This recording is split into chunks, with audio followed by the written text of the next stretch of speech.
നമസ്കാരം. Pan India എന്ന പദം പ്രചാരത്തിലാകും മുൻപ് തന്നെ മലയാളത്തിൽ നിന്നും പാൻ ഇന്ത്യൻ തലത്തിലേക്ക് എത്തിയിട്ടുള്ള നമ്മുടെ സൂപ്പർ സ്റ്റാർ മാസാണ്, ക്ലാസ് ആണ്, ഹ്യൂമറസ് ആണ്, നാച്ചുറൽ ആണ്, ദി കംപ്ലീറ്റ് ആക്ടർ.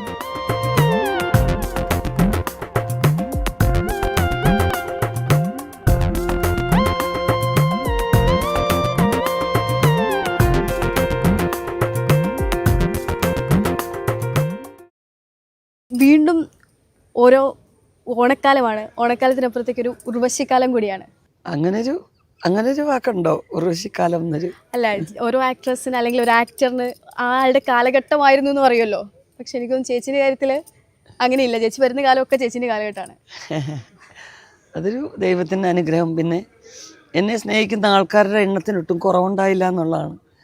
തലമുറകൾ അത് അടുത്ത തലമുറയ്ക്ക് കൈമാറി കൊടുത്തിട്ട് പോകുന്നൊരവസ്ഥയാണ്.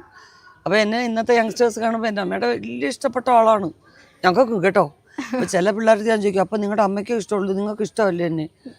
ഇല്ല, എൻ്റെ അമ്മയ്ക്കും ചേച്ചിയാണ് ഇഷ്ടമെന്ന് പറയും. അപ്പോൾ സന്തോഷം. അപ്പോൾ നാളെ നിങ്ങളുടെ കുഞ്ഞുങ്ങളെ എൻ്റെ പടം കാണിക്കും ഉറപ്പായിട്ടും. ചേച്ചി 2.5 വയസ്സുള്ള എൻ്റെ മോള് ഞാൻ ഒന്നും പറഞ്ഞു കൊടുത്തില്ല. ചേച്ചി ചോദിച്ചു നോക്ക്, ആരെയാ ഇഷ്ടം ചോദിച്ചു നോക്ക്. ഞാൻ പറഞ്ഞു, മോളെ ഞാനാരാ? ഉർവശി.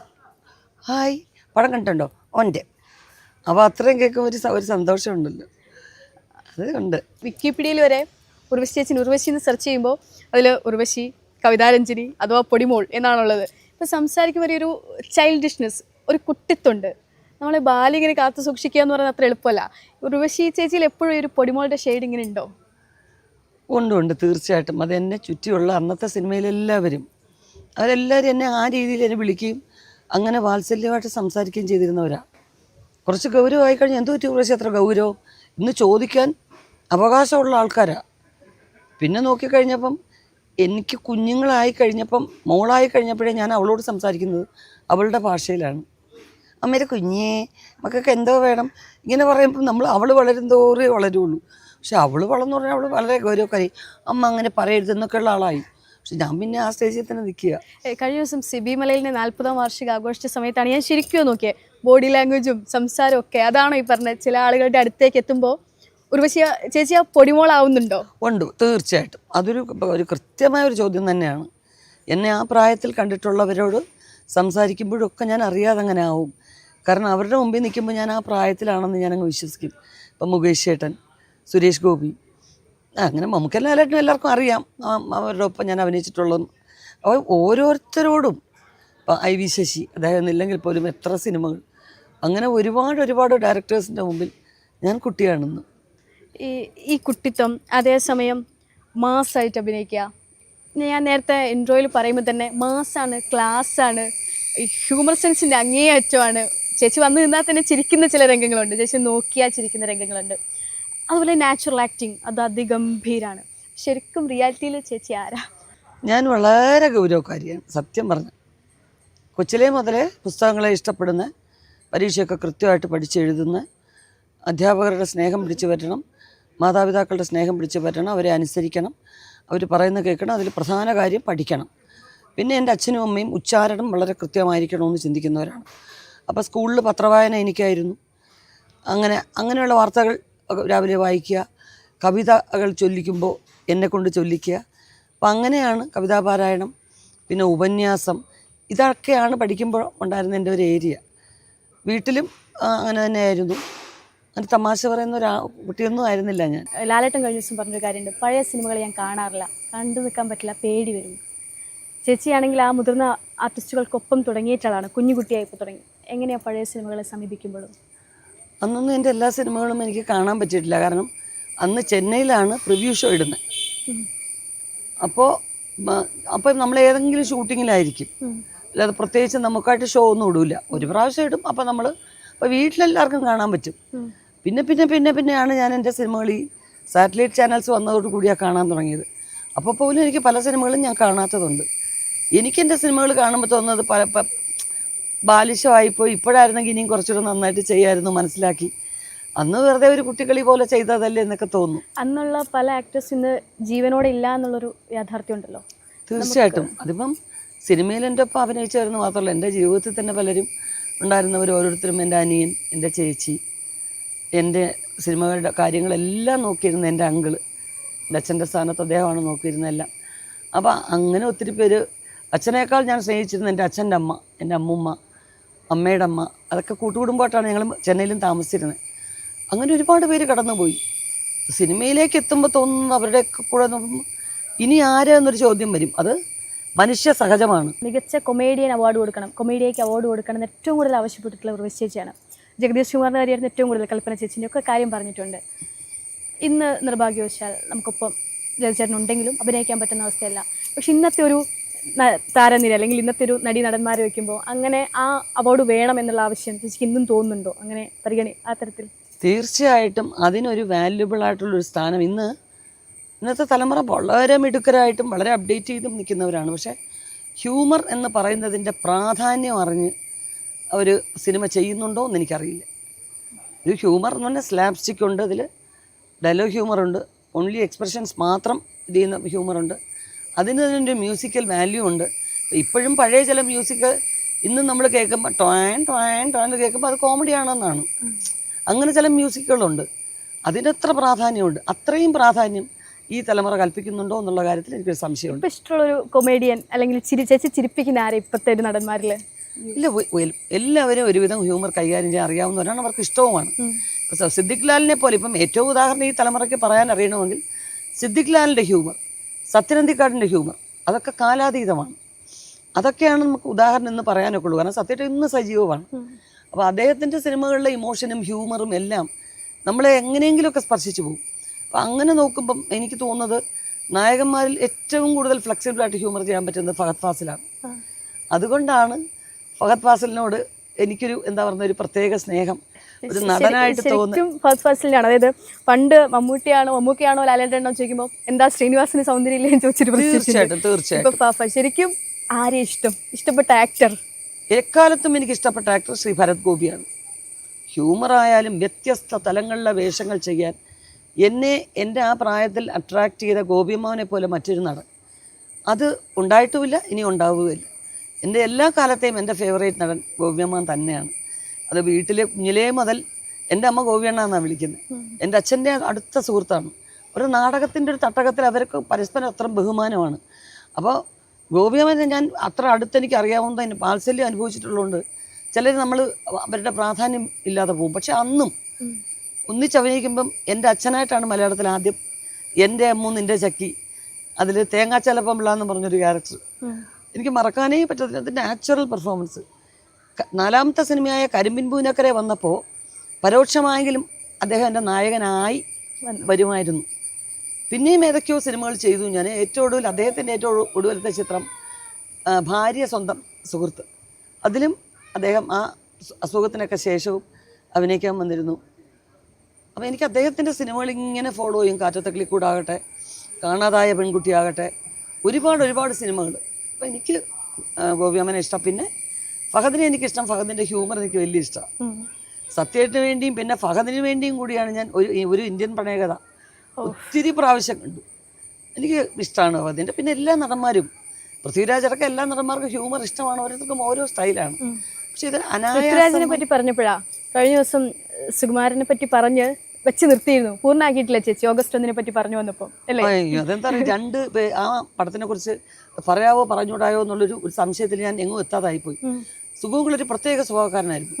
കാരണം അന്നും MG സോമൻ, സുകുമാരൻ, ജയൻ അവരെല്ലാവരും ആയിട്ടും തീരെ കുഞ്ഞിലേ എനിക്കറിയാം. പക്ഷെ അതിൽ അദ്ദേഹത്തിൻ്റെ പ്രത്യേകത എന്ന് പറയുന്നത് പറയാനുള്ളത് നിവർന്നു നിന്ന് യാതൊരു എക്സ്പ്രഷൻ കൂടാതെ പറയും.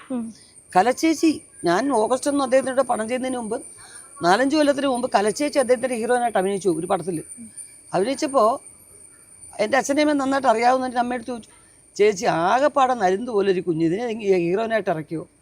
ഈ ഡയറക്ടർക്ക് എന്താ അത് എങ്ങനെ ശരിയാവുമെന്നു. അപ്പോൾ ആ സെറ്റിലുള്ള എല്ലാവരും പറഞ്ഞു, യോ കഷ്ടം,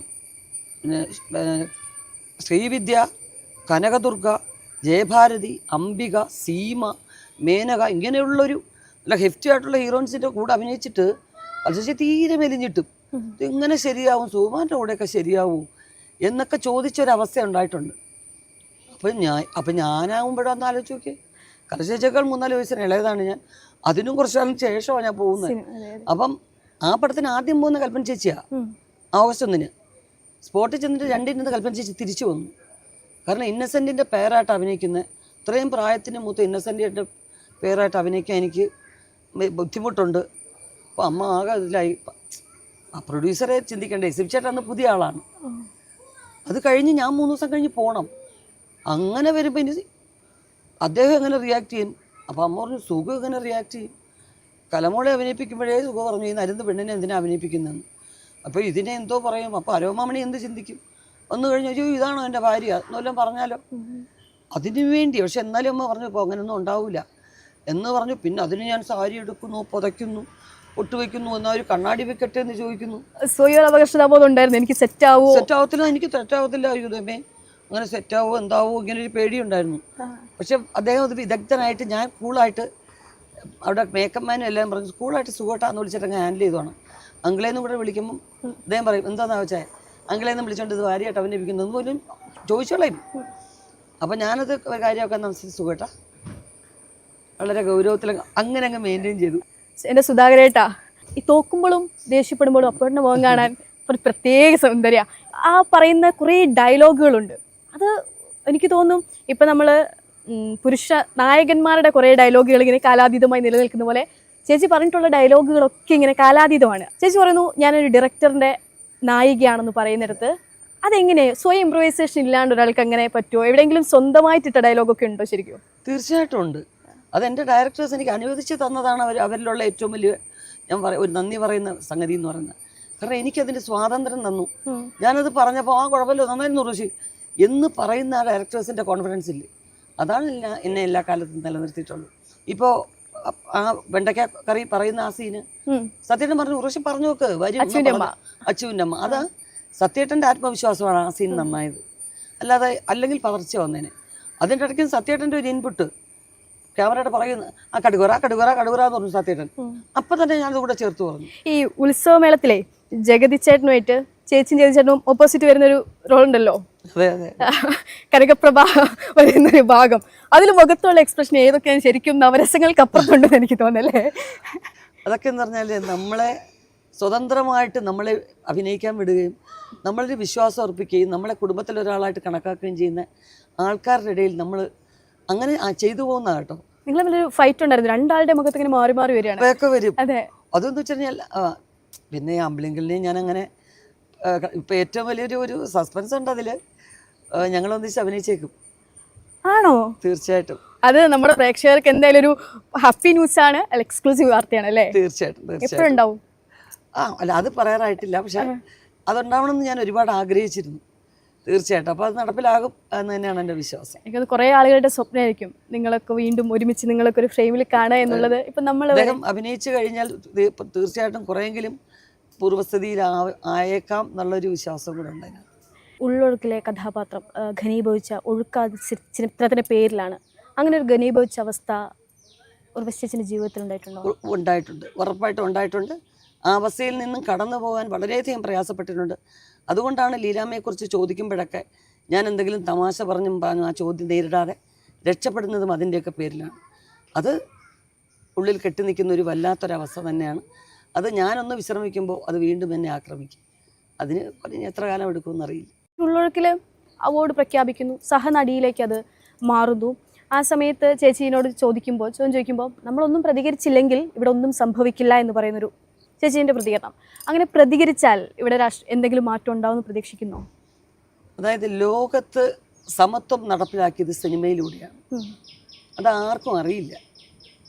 ജാതി മതം അത്തരം ഒരുപാട് കാര്യങ്ങൾ സവർണർ അവർ എന്നൊക്കെ നമ്മൾ പറഞ്ഞു കേട്ടിട്ടുള്ളത്. ഇന്ന് അതൊന്നും ഇല്ല കേട്ടോ.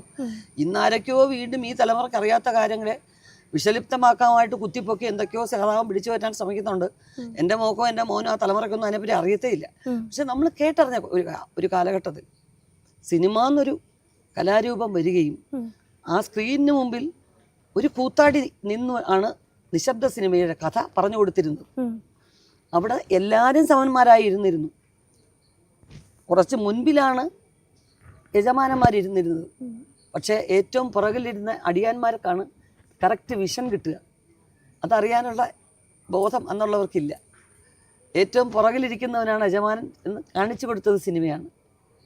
അപ്പോൾ ഈ കൂത്താടിയായിരുന്നു അന്നത്തെ നായകൻ. ഇത്രയും വലിയ കാര്യങ്ങൾ മഹാരാജാവ് എഴുന്നരുളുന്നു എന്ന് പറയുമ്പോൾ ആൾക്കൂട്ടത്തിൽ വരുന്ന ഇതൊക്കെ കാണിക്കുന്ന സംഭവങ്ങളുണ്ടല്ലോ. ആൾക്കാർ ഭയന്ന് ഓടിയിട്ടുണ്ട്. കാരണം യുദ്ധത്തിൽ കുതിരപ്പുറത്ത് വരുന്നു, ആൾക്കാർ വരുന്നു, മഹാരാജാവിനും യുദ്ധം പൊട്ടിപ്പുറപ്പെട്ടു, കാഹളം മുഴക്കൂ എന്ന് പറയുമ്പോൾ എല്ലാവരും തിയേറ്ററിൽ നിന്ന് ഓടിയിട്ടുണ്ട്. അന്ന് ഈ ടെൻറ്റ് പോലെയൊക്കെ കെട്ടിയിട്ടാണ്, മണൽ ഒക്കെ കൂട്ടിയിട്ട്, അങ്ങനെ ഞാൻ കേട്ടിട്ടുള്ളത്. എൻ്റെ അമ്മൂമ്മ എന്നൊക്കെ പറഞ്ഞ് കേട്ടിട്ടുള്ളതാണ്. അപ്പോൾ അങ്ങനെ വന്ന് ആ ഒരു കൊട്ടകയ്ക്കകത്തുള്ള സമത്വമാണ് ലോകത്താദ്യം നടപ്പിലായത് എന്നാണ് ഞാൻ വിശ്വസിക്കുന്നതും മനസ്സിലാക്കിയതും. മറ്റെവിടെയെങ്കിലും ഉണ്ടെങ്കിൽ എനിക്കറിയില്ല. ഒരു കലാകാരിയാണ് ഞാൻ മനസ്സിലാക്കി വെച്ചിരുന്നത്. ഒരു കാലത്ത് അങ്ങനെ എന്താ പറയുന്നത്, നിഷ്പക്ഷമായിട്ടും നീതിപൂർവമായിട്ടും നടപ്പിലാക്കുന്ന ഒരു സ്ഥലമായിരുന്നു കേന്ദ്ര ഗവൺമെൻറ്റിൻ്റെ ജൂറി. ഇത് ഞാൻ ഗവൺമെൻറ്റിനോട് ചോദിക്കുകയില്ല. അവരതിന് അർഹതയുള്ളവരാണ്, സിനിമയെക്കുറിച്ച് ഗ്രാഹ്യമുള്ളവരാണെന്ന് വിശ്വസിച്ച് ഒരു ഗ്രൂപ്പിനെ, ഒരു ജൂറി ഏൽപ്പിക്കുന്നു. അവരുടെ വിധിയാണ് അന്തിമമായ തീർപ്പ്. എന്നിരിക്കെ അതിനകത്തൊരു ഇങ്ങനെ പക്ഷപാതപരമായ സമീപനം എന്ന് പറയുന്നത് അംഗീകരിക്കാൻ പറ്റില്ലെന്നുള്ള എൻ്റെ നിലപാട് ഞാൻ വ്യക്തമാക്കി. അതുകൊണ്ട് ഒട്ടും കുറഞ്ഞതല്ല ആ അവാർഡ്. എന്നെ സംബന്ധിച്ച് ആ അവാർഡിന് എല്ലാ മൂല്യവുമുണ്ട്. അത് ഞാൻ സ്വീകരിക്കുക തന്നെ ചെയ്യും. പക്ഷേ എനിക്കരുതാത്തത് ഞാൻ ചോദിച്ചുകൊണ്ടേയിരിക്കും. അതിന് മാറ്റമുണ്ടാകും എന്ന് തന്നെയാണ് എൻ്റെ വിശ്വാസം. ഉറക്കെ സംസാരിച്ചും പ്രതിഷേധിച്ചും സമരം ചെയ്തുമൊക്കെയാണ് ഇവിടെ എല്ലാ കാര്യങ്ങളും നീതി നടപ്പിലാക്കിയിട്ടുള്ളത്. അല്ലാതെ നിശബ്ദത പാലിച്ചിട്ടല്ല. എല്ലാവർക്കും ഗാന്ധിയാവാൻ സാധിക്കില്ല. മനസ്സിലായില്ലേ? നമ്മൾ എങ്ങനെ ശബ്ദിക്കുന്നുള്ളതാണ്. ഒറ്റയ്ക്ക് ശബ്ദിക്കുമ്പോൾ ഉണ്ടാകുന്ന ശബ്ദത്തിൻ്റെ കനവും ഒരു കൂട്ടം സംഘടിതമായി ശബ്ദിക്കുമ്പോൾ ഉണ്ടാകുന്ന കനവും വ്യത്യാസമുണ്ട്. ഇപ്പം സിനിമാ താരങ്ങളെ സംബന്ധിച്ചിടത്തോളം, നടന്മാരെ സംബന്ധിച്ചിടത്തോളം AMMA, അമ്മ എന്ന് പറയുന്ന ഒരു അസോസിയേഷൻ ഉണ്ട്. ആ അസോസിയേഷനാണ് നിങ്ങളുടെ ശബ്ദം പുറത്തൊരുമിച്ച് വരേണ്ടത്. അപ്പോൾ അതിൻ്റെ തലപ്പത്തേക്ക് ഒരു വനിത വന്നു എന്ന് പറയുന്നത് സ്വാഭാവികമായിട്ടും സ്വാഗതാർഹമാണ്. പക്ഷേ ആ തലത്തേക്ക് ഉർവശി ചേച്ചീൻ്റെ പേര്, ഉർവശിയുടെ പേര് ഒരുപാട് പേര് പറഞ്ഞിരുന്നു എന്ന് കേട്ടിട്ടുണ്ട്. അതാണ് യാഥാർത്ഥ്യം എന്നറിയാം. എന്തുകൊണ്ടാണ് ആ ഭാരവാഹിത്വം ഏറ്റെടുക്കാനോ അങ്ങനെ എല്ലാവർക്കും വേണ്ടി ശബ്ദിക്കാനോ തയ്യാറാകാതെ പോയത്? ഇല്ല, ഇതിപ്പോൾ പറഞ്ഞത് ശരിയാണ്. സംഘടനകൾ എന്തൊക്കെ ഉണ്ടായാലും ഒരാളുടെ മാത്രം ശബ്ദമായിട്ട് ചില പ്രതിഷേധങ്ങൾ നിൽക്കും കാലം വരെ. അതങ്ങനെ തന്നെ നിൽക്കും. അവർക്കൊരു സംഘടനയുണ്ട്, സംഘടിതമായി അവർ അതിൻ്റെ പ്രതിഷേധം ഉയർത്തുമ്പോൾ അതിൻ്റെ വാല്യൂ വലുതാണ്. പക്ഷെ അതുണ്ടാകുന്ന കാലമാണിതെന്ന് എനിക്ക് തോന്നുന്നില്ലല്ലോ. അതുകൊണ്ടല്ലേ അത് ഏറ്റെടുക്കാൻ നമുക്ക് ബുദ്ധിമുട്ടുള്ളത്. സംഘടിച്ച് തന്നെ നിൽക്കും. നമുക്കെതിരെ വരുന്ന ഏത് നിലപാടിനെതിരെ ഞങ്ങൾ നിശബ്ദമായിട്ടല്ല, ശബ്ദം ഉയർത്തി തന്നെ പ്രതിഷേധിക്കും എന്നുള്ളൊരു വിശ്വാസം ഉള്ളതുകൊണ്ടാണ് അത് ഏറ്റെടുക്കാത്ത. ആ വിശ്വാസം ഉള്ള കാലം ഞാൻ തീർച്ചയായിട്ടും അതിൻ്റെ തലപ്പത്തേക്ക് വേണ്ടി മത്സരിക്കും. ചേച്ചി വിളിക്കുമായിരുന്നെങ്കിൽ WCC അംഗങ്ങൾ തിരികെ അമ്മയിലേക്ക് വരില്ലായിരുന്നു എന്നെല്ലാവരും പറയുന്നുണ്ട്. തീർച്ചയായിട്ടും വരുമായിരുന്നു തന്നെയാണ് എൻ്റെ വിശ്വാസം. ഞാൻ അവിടെ തലപ്പത്തിരുന്നുകൊണ്ട് ഞാൻ വിളിച്ചാൽ തീർച്ചയായിട്ടും WCC അംഗങ്ങൾ അമ്മയിലേക്ക് തന്നെ കടന്നു വരും, ആ കുടുംബത്തിലുണ്ടാകും എന്ന് തന്നെയാണ് എൻ്റെ വിശ്വാസം. കിഴക്കൻ പത്രോസ് എന്ന് പറഞ്ഞ സിനിമയിലെ മമ്മൂക്കയുടെ ഡാൻസിനെ പറ്റി നമ്മൾ എപ്പോഴും പറയാറുണ്ട്. പക്ഷേ അതൊരു പാട്ടിൽ നിങ്ങൾ ഒരുമിച്ച് ഡാൻസ് ചെയ്തതല്ലേ? മമ്മൂക്ക നല്ല ഡാൻസറൊക്കെ തന്നെയാണ് കേട്ടോ. മമ്മൂക്ക സ്വയം പറഞ്ഞു പിന്നെ ഡാൻസ് ചെയ്യാൻ മമ്മൂക്ക് ചമ്മലായി പോയതുകൊണ്ടാണ്. ദൂര കരിമ്പയൊക്കെ ചെയ്ത ആളാണ് മമ്മൂക്ക. അദ്ദേഹത്തിൻ്റെ ഉള്ളിലൊരു സംഗീതജ്ഞനും ഉണ്ട്, ഒരു താളബോധമുള്ള നർത്തകനും ഉണ്ട്. പക്ഷേ ഇനി പുറത്തെടുത്താൽ അത് മോശമാണോ എന്ന് അദ്ദേഹം ചിന്തിക്കുന്നു. അതാണ് എൻ്റെ പ്രശ്നം. ഞാൻ കുറച്ച് പേരുകൾ പറഞ്ഞാൽ അവരെ പറ്റി പെട്ടെന്ന് ചേച്ചിക്ക് അടുപ്പുള്ള ആളുകളാണ്. എന്താണെന്ന് മനസ്സിൽ ഇതുവരെ പറയാത്തൊരു കാര്യം. KPS ലളിത മഹാപ്രതിഭയല്ലേ. പിന്നെ എൻ്റെ അമ്മയ്ക്ക് തുല്യമാണ്. കാരണം എൻ്റെ അമ്മയെയും അച്ഛനെയും നല്ല പരിചയമുള്ള, ഒരുപാട് ഒക്കെ അടുപ്പമുള്ള, എന്നെ തൊട്ടിൽ നിന്ന് എടുത്തിട്ടുള്ള എൻ്റെ അമ്മ തന്നെയാണ് സിനിമയിൽ. മദർ തെരേസ ഞാൻ കാണണമെന്ന് ഒരുപാട് ആഗ്രഹിച്ചിരുന്ന വ്യക്തിയാണ്. കാണാൻ പറ്റാതെ പോയതിൽ അങ്ങേയറ്റം 2 എക്സ്ട്രീമിനെയാണ് കാണണമെന്ന് ഞാൻ ആഗ്രഹിച്ചിട്ടുള്ളത്. ഒരിക്കലും നടക്കില്ലെങ്കിലും ഒന്ന് ചാർലി ചാപ്ലിനും ഒന്ന് മദർ തെരേസയും. 2 എക്സ്ട്രീമാണ്. പക്ഷേ നടക്കാത്ത സ്വപ്നം ചിലപ്പോൾ നമുക്ക് വെറുതെ കാണാൻ ഇഷ്ടപ്പെടും. അതിൽ നഷ്ടദുഃഖം എന്ന് പറയുന്നത് മദർ തെരേസയെ കാണാൻ പറ്റാഞ്ഞിൽ തന്നെയാണ്. ധ്യാൻ ശ്രീനിവാസൻ വെറും കഥയില്ലാത്ത ചെറുക്കൻ, ചുമ്മാ തഗ്ഗാണവൻ. അതിനുവേണ്ടി അവൻ ഇൻ്റർവ്യൂ എടുത്തു. അവൻ എന്ത് ചെയ്താലും ലൈസൻസ് ഇപ്പോൾ കൊടുത്തിരിക്കുക ആൾക്കാർ കുറേയൊക്കെ എന്നെയും. ഞാൻ ചോദിക്കാൻ വരുമായിരുന്നു. കമൽഹാസൻ ഗ്രേറ്റ് ആക്ടറാണ് എല്ലാ കാലത്തും. കാരണം കമൽഹാസനെ എടുത്തു പറയാൻ കാരണം അദ്ദേഹത്തിൻ്റെ സിനിമകൾ കണ്ടാണ് ഞാൻ ആരാധികയായത്, കൂടെ അഭിനയിച്ചല്ല. പിന്നെ അദ്ദേഹം എന്നെ അംഗീകരിച്ചതിന് ശേഷമാണ് തമിഴ് സിനിമ വീണ്ടും എന്നെ ശ്രദ്ധിച്ചു തുടങ്ങിയത്. മാത്രവുമല്ല, കഴിവുള്ളവരെ എല്ലാവരെയും അതാരായാലും ബഹുമാനിക്കാൻ, തുറന്നു പറയാനും മടിക്കാത്ത ആളാണ് കമൽഹാസൻ. സിനിമയിൽ അത് വളരെ വിരളമാണ്. കമൽഹാസൻ തുറന്നു പറഞ്ഞൊരു കാര്യമുണ്ട്. ഈ ആണധികാരം, ആൺമേൽക്കോയ്മയുള്ള സിനിമയിൽ ഒരു അവസരം കൊടുത്താൽ ഉർവശിയോട് സംവിധായികയാവുന്നു. തിരക്കഥ എഴുതി നമ്മൾ കണ്ടിട്ടുണ്ട്. അഭിനയത്തിന് പല മുഹൂർത്തങ്ങളും കണ്ടു, എല്ലാ വൈകാരിക ഭാവങ്ങളും ഉൾക്കൊണ്ടു. എപ്പോഴായിരിക്കും സംവിധാനത്തിലേക്ക് ഇനി? അതൊരു പുലിവാലാണെന്നുള്ള തോന്നലുള്ളതുകൊണ്ടാണ്. കാരണം എനിക്ക് 10 ദിവസം കഴിഞ്ഞ് കഴിഞ്ഞാൽ ഒരു ഔട്ട്ഡോർ ഷൂട്ടിങ്ങിന് എൻ്റെ വീട്ടിൽ പോയില്ലെങ്കിൽ ഞാൻ അപ്സെറ്റാകും. അങ്ങനെയുള്ള എനിക്കിത് മുഴുവൻ ഉപേക്ഷിച്ച് ഒരു സിനിമ തീർന്ന് അതിൻ്റെ പോസ്റ്റ് പ്രൊഡക്ഷൻ കഴിഞ്ഞ് പ്രീ പ്രൊഡക്ഷൻ ഇരുന്ന് എന്നിട്ട് തിയേറ്റർ വിസിറ്റ് എന്നൊക്കെ പറഞ്ഞ് ഇങ്ങനെ നടക്കാൻ എനിക്ക് പറ്റില്ല. അങ്ങനെ ഫ്രീ ആവും എന്ന് എനിക്ക് എന്ന് തോന്നുന്നു അന്നേ ആവുള്ളൂ. ഞാൻ ചെയ്യുന്ന എന്ത് കാര്യങ്ങളും പൂർണ്ണമായിട്ട് എനിക്ക് അർപ്പിക്കണം എന്നെനിക്ക് ആഗ്രഹമുള്ളതുകൊണ്ടാണ്. കാത്തിരിക്കാം എന്ന് തന്നെയാണ് വിശ്വാസം. നമ്മൾ സിനിമയുടെ വാർത്താ സമ്മേളനങ്ങൾ അതങ്ങനെ മുഖ്യധാര മാധ്യമങ്ങൾ അത്രമാത്രം അതിനെ ക്യാപ്ചർ ചെയ്യുകയോ ഒന്നും ചെയ്യാറില്ല. പക്ഷേ ഈ അടുത്ത കാലത്ത് കണ്ടത് മനോജ് കെ ജയൻ നടത്തിയതാണ്. അത് നിങ്ങളുടെ മകൾ കുഞ്ഞാറ്റയെ പറ്റിയാണ്. കുഞ്ഞാറ്റയുടെ സിനിമാ പ്രവേശമാണ്. അപ്പം ആദ്യ അനുഗ്രഹം വാങ്ങേണ്ടത് അവളുടെ അമ്മ ഒരു ലെജൻഡറി ആക്ട്രസ്സാണ്, അവളുടെ അമ്മയോടാണെന്ന് പറയുന്നിടത്ത് അത് ബന്ധങ്ങൾക്കപ്പുറത്ത് വ്യക്തികൾ പരസ്പരം നൽകുന്ന മൂല്യവും ഒരു കലാകാരിക്ക് നൽകുന്ന മൂല്യമൊക്കെയാണ്. അതിനെങ്ങനെയാണ് കാണുന്നത്? ഒപ്പം തന്നെ കുഞ്ഞാറ്റയെ സിനിമയിലേക്ക് എത്തിക്കാൻ ആരാണ് കട്ടയ്ക്ക് കൂടെ? അല്ല, അത് ഞാൻ കണ്ടിരുന്നു. പക്ഷേ കുഞ്ഞാറ്റ വരും.